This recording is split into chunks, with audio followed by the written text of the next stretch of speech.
Hello,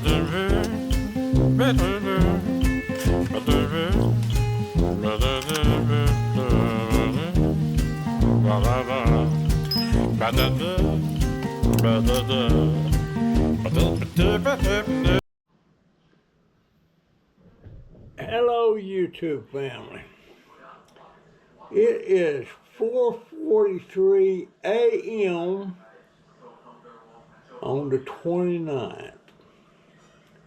I went to bed at midnight.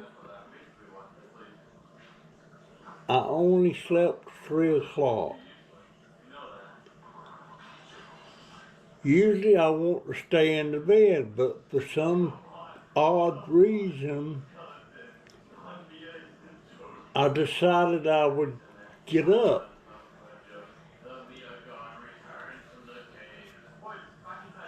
And I had a word processor on this computer, and it was a free version,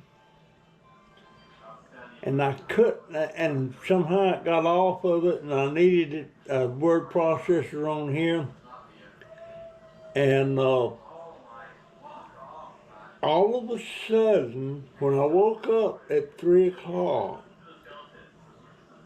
I remembered the name of that word processor. It was OpenOffice by Apache.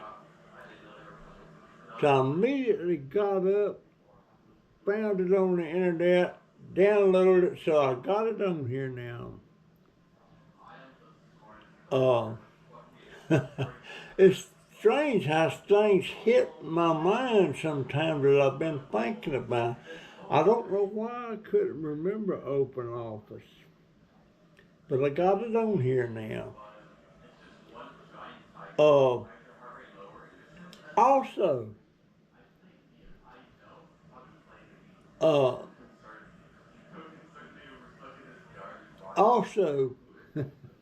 I just forgot. No, I didn't. GoPro, stop recording.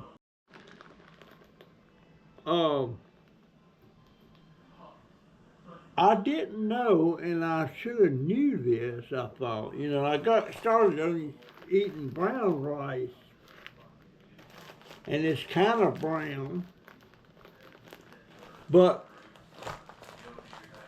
I couldn't understand what the difference was other than the color. This is the regular white rice. And lo and behold, brown rice and white rice is the same thing except for one thing. The white rice is milled, it's not whole grain. The brown rice is not milled. The white rice is. So if this brown rice could be milled, it would be white. So why are they telling me that this brown rice is better for me than the white rice? I thought that when that woman told me that, I thought that means there's something not in the brown rice that's in the white rice. When actually it's just the other way around. There's something in the brown rice that's not in the white rice, and that is, it's not milled, it's whole grain. So I don't think it's all that much better for me anyway, then, if that's fact, I would think. I just sent Jason an email, Jason Cook.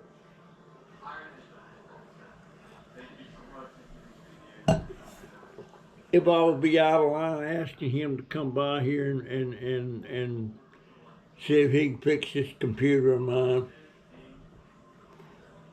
I don't know if that's out of line or not. I mean, I've been knowing Jason for gosh, since sometime in the 80s.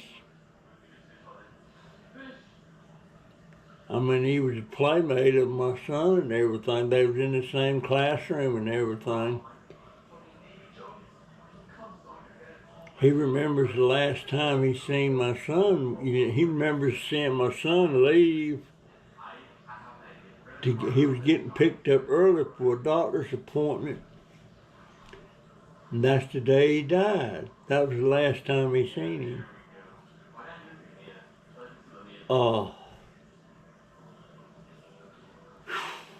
Man,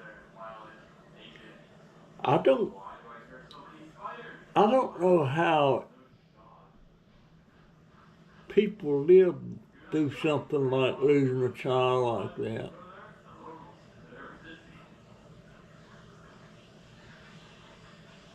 I mean, I think about things like, what was the last thing he was thinking about, and did he see that bus coming and stuff like that,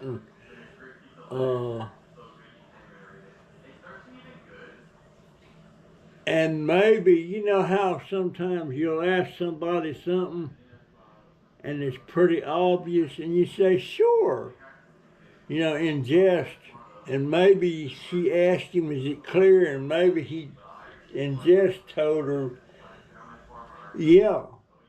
Maybe that's what happened. I don't know. I don't see how you can miss a big Greyhound bus coming along at 60-something miles an hour. There were no traffic lights at that intersection at that time. But after that happened, they were pretty quick about putting one up.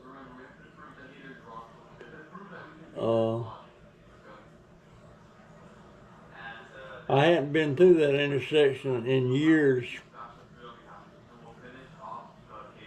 I need to go over to his grave and see how that's looking and everything.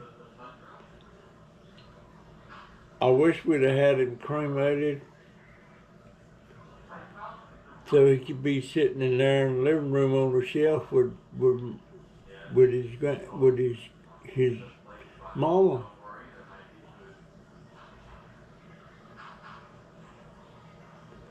A lot of people have different things about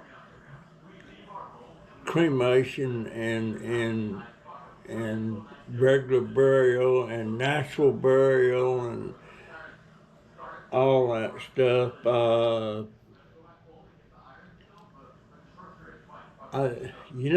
I don't. Some people think when you die, you automatically gone to heaven. But I was always taught that when Jesus comes again, they said all the dead in Christ shall rise. And in my mind as a child, I'm thinking, well, when Jesus comes, people's going to rise up out of that grave. And then there's some people believe that, I forget what to call it now, that you may be just driving along in your car and all of a sudden you're gone to heaven, something like that. I've got a friend that believes that.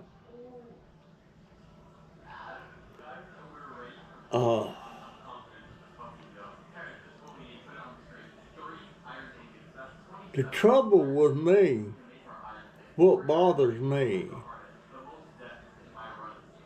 if there is a God in heaven and all that stuff, that'd be wonderful.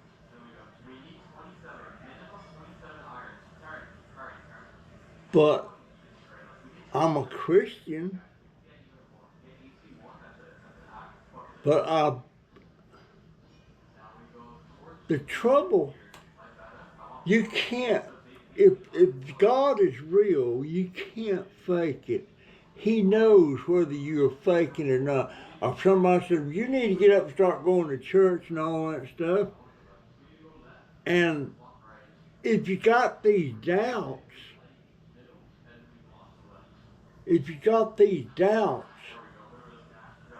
God knows it, right?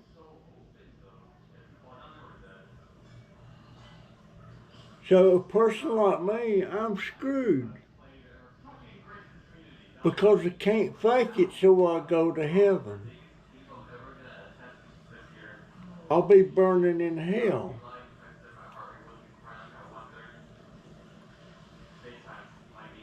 And then I think about, how about all the people in the world that doesn't know Jesus Christ, doesn't know that religion? They were never taught that. Do they automatically go to hell because they were never taught that? I mean, religion is learned. It's not something you're born with. I remember when I was a very, very devout Christian and I believed in God and all this stuff. And one day, me and my daddy was going to Roanoke Rapids. We lived in Winston-Salem. And we were going to Roanoke Rapids in a 1948 red Ford convertible coupe. And as we was going along, the lights started getting dim on the car. It was night. And come to find out, Daddy did something. He went out there and did something and got it to working.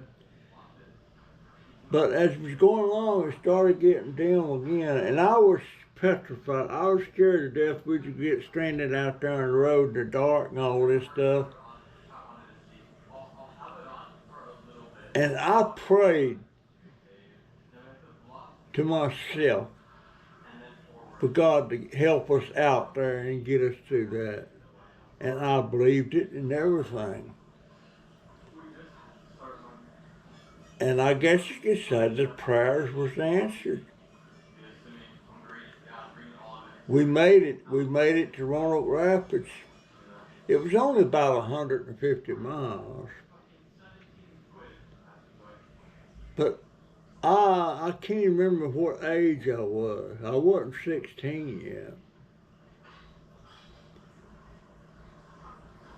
But I mean, you know, like when we was kids and Mom and Daddy were still together and hadn't divorced and everything, and when it was dinner time or supper time, we all sat around the table and the blessing was asked, and usually Daddy did it, and we'd sit around the table and Daddy would say, stick, meaning stick your head down, bow your head. And we was going to a Seventh-day Adventist Christian school.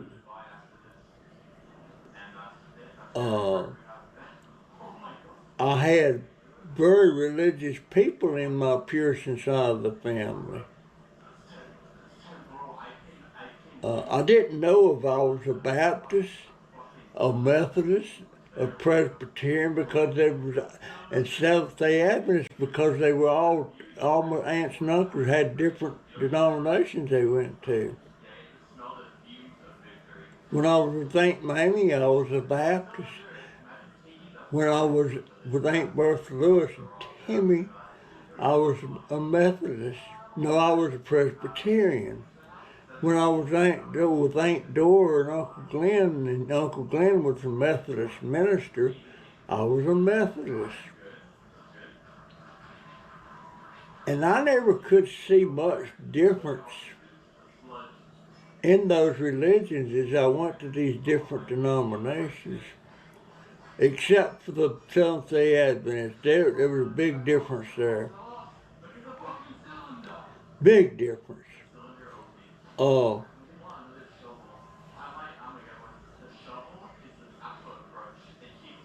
so somebody like me,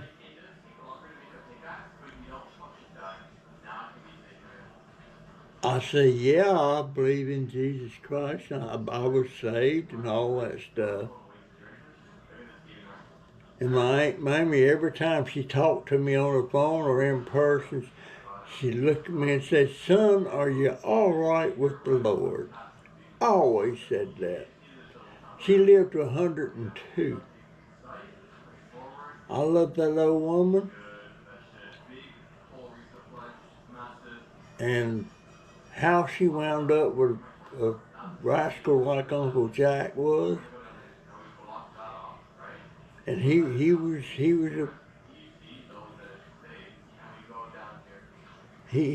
not a great husband, but they raised two great sons, I'll tell you that. Sure did. But I don't guess I've ever told people about how I feel about religion sometimes. I try to believe, I want to believe, and then the doubts come in, and there you go. If the God is real, he sure knows. Russell Pearson's got doubts. Russell Pearson's not a true believer. But in the back of my mind, I'm a believer. But I'm troubled by that. And my daughter's a believer, but she doesn't practice religion. But yeah, what about all those people that lived thousands of years ago that never knew Christ? That never knew about stuff like that. All they knew was the sun comes up in the morning, it sets in the night. They don't know nothing about God or creation or whatever, you know. They don't even know how they got there. So can y'all hear that talking going on in the living room?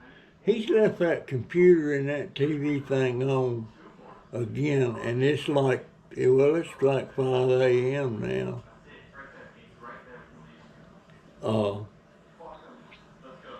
I don't know why I couldn't sleep this morning. Well, I got that thing on my mind about open offers by Apache. And I'm glad I did, because there it sits right there on my computer, and guess what? You know, I couldn't find get the documents on my desktop. In the process, I even figured out how to get the documents link on my computer. So there's a lot of things I could write down. I can make notes now about stuff I want to talk about on my YouTube channel.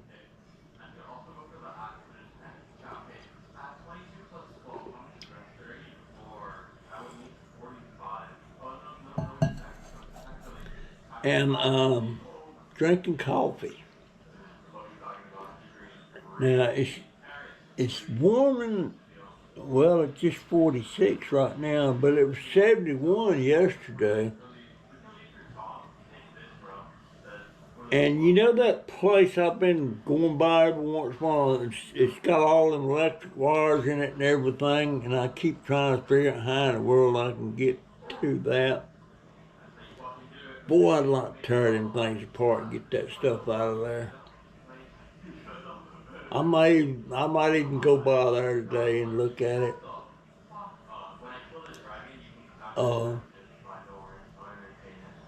But yeah, I hope Jason will come over here and take a look at this computer. I wish y'all had been aware of this before I scrapped them other two, because it was probably the same thing, that daggone CMOS batteries. My daughter's, I was talking to her about it the other day. She said, it's not a laptop, it ain't got a battery. Well, dear, yes it does. All computers have that battery. Because that CMOS battery, that keeps your settings. When you turn your computer off, it keeps your settings. If you didn't have that battery, you'd have to reset everything every time you booted up your computer. But she didn't know that. I knew the battery there. I didn't know how important it was. I thought all it did was keep up with the time. But that's part of what it does, you know, because your time's always right on this thing. Because when you turn your computer off, it's off. But when you turn it off, the battery kicks in and it keeps up with the time and the settings, your CMOS settings. And I say CMOS, I know that's what it's called, but I don't know what the heck it is. And when I was telling Jason about it, he said, that's an easy fix. Well, it might be for Jason, but it's not for me. And can somebody explain to me why these GoPros get so hot when you're not recording? I can be recording for about 30 minutes and it gets very hot. And if it gets too hot, it shuts down. Like I've been talking now, well, let's see, I can't see it. I've been talking now 19 minutes. And it feels pretty warm, I just picked it up. But I don't understand why they get so hot. It don't make sense to me. But that's what wears stuff out, electronics and stuff, the heat.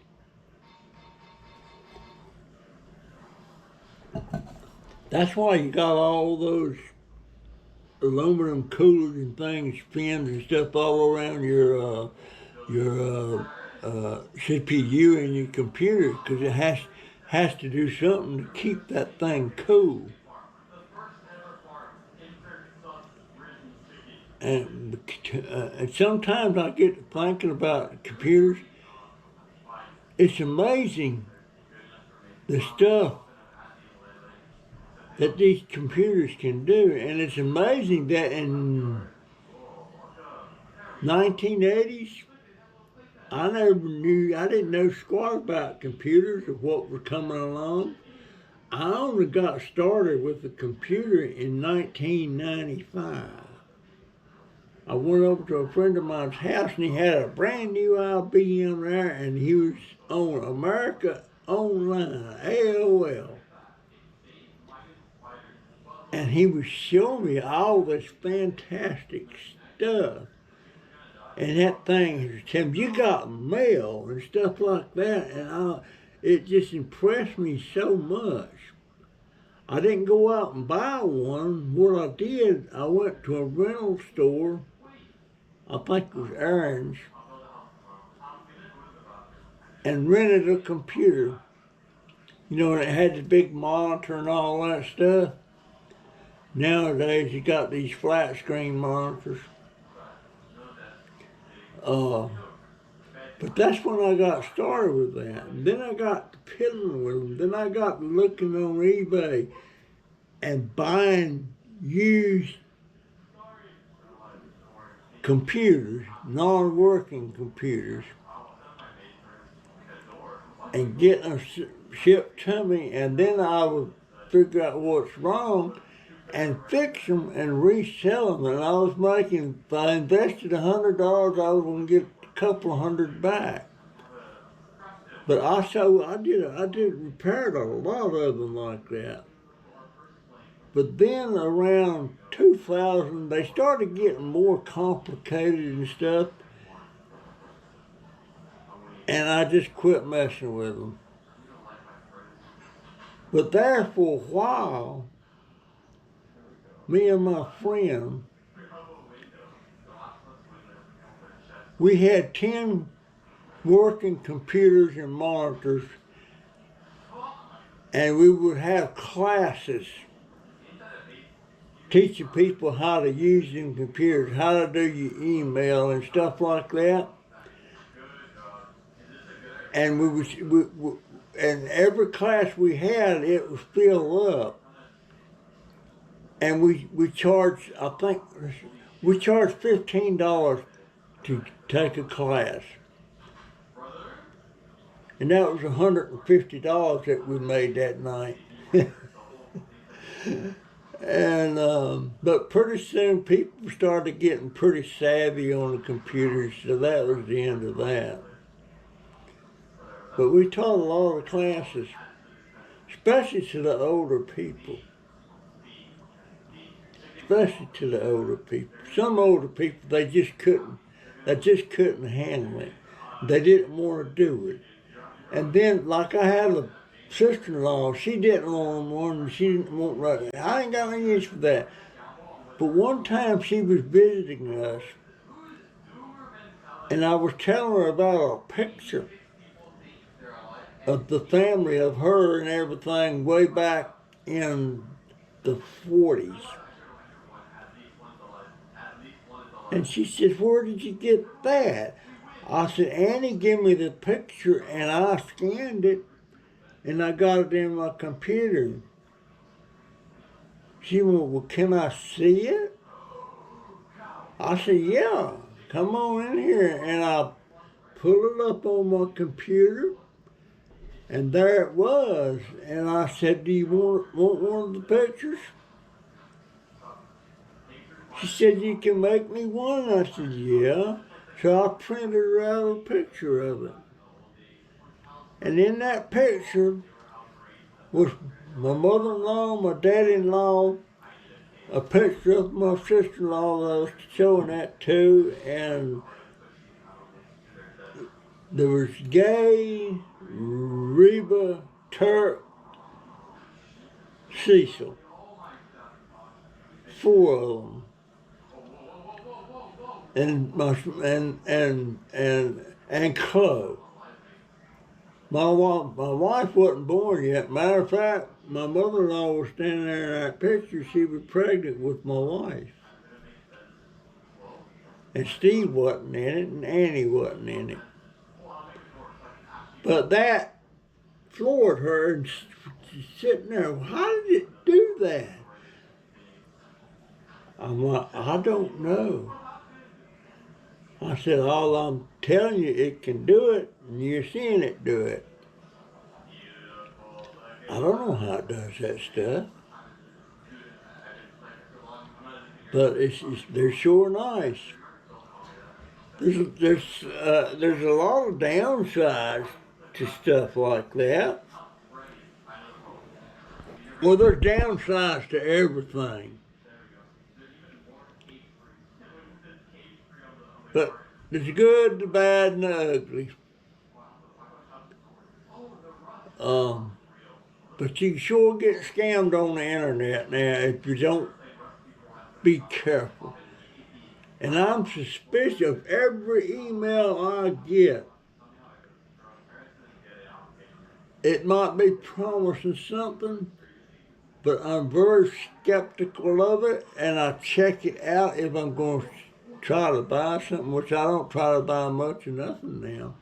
You ain't got no money, you can't be buying nothing, right? But that's just, the world is full of all these marvelous, wonderful things. But on the other side, it's full of bad stuff too. It certainly is. I was looking at, they were showing a bunch of YouTubers how much they were worth now.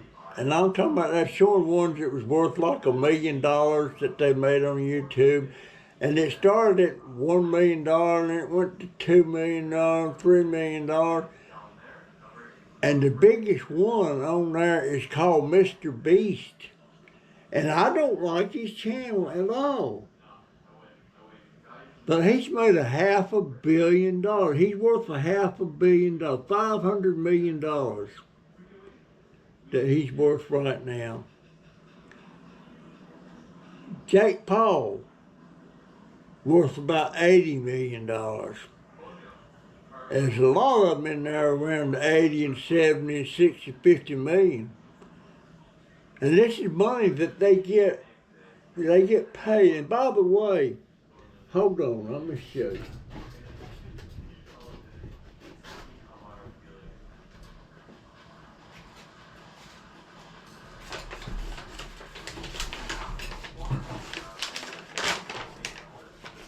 I got this in the mail.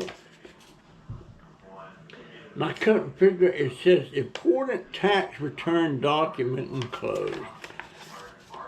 This is a 1099 showing how much I made on YouTube last year. Guess what I made? $219 for the year. That's not even $50 a month. What does that come out to? About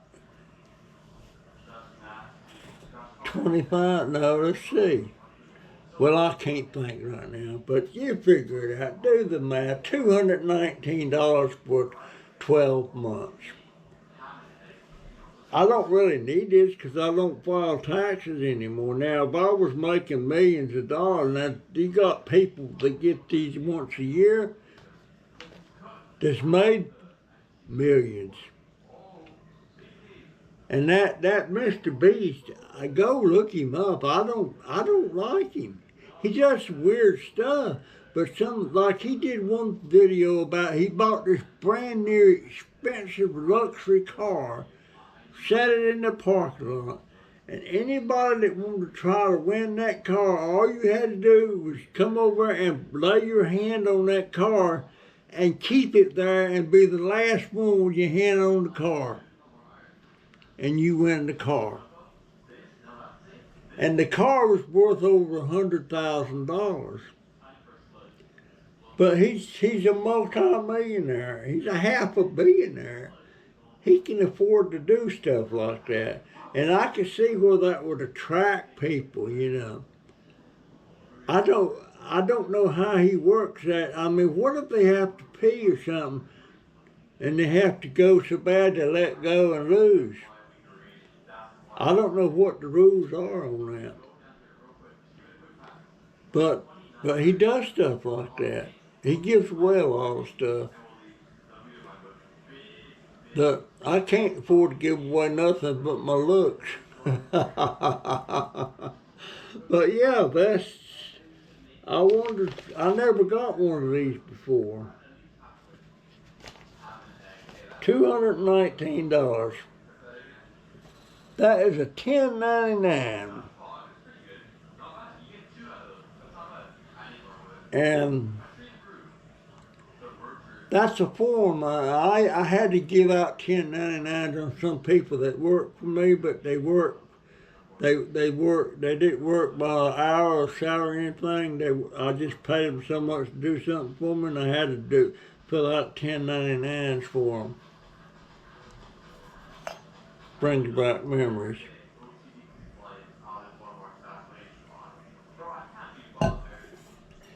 Anyhow, folks, that's my video for today. And it's 5:17 a.m. And I'll see you in the next one, if the good Lord's willing and the creek don't rise. That's my story. I'm sticking to it. This a.m. This is the 29th, one more day in the month. And I got a doctor's appointment tomorrow on the 30th. Okay. I'll see ya.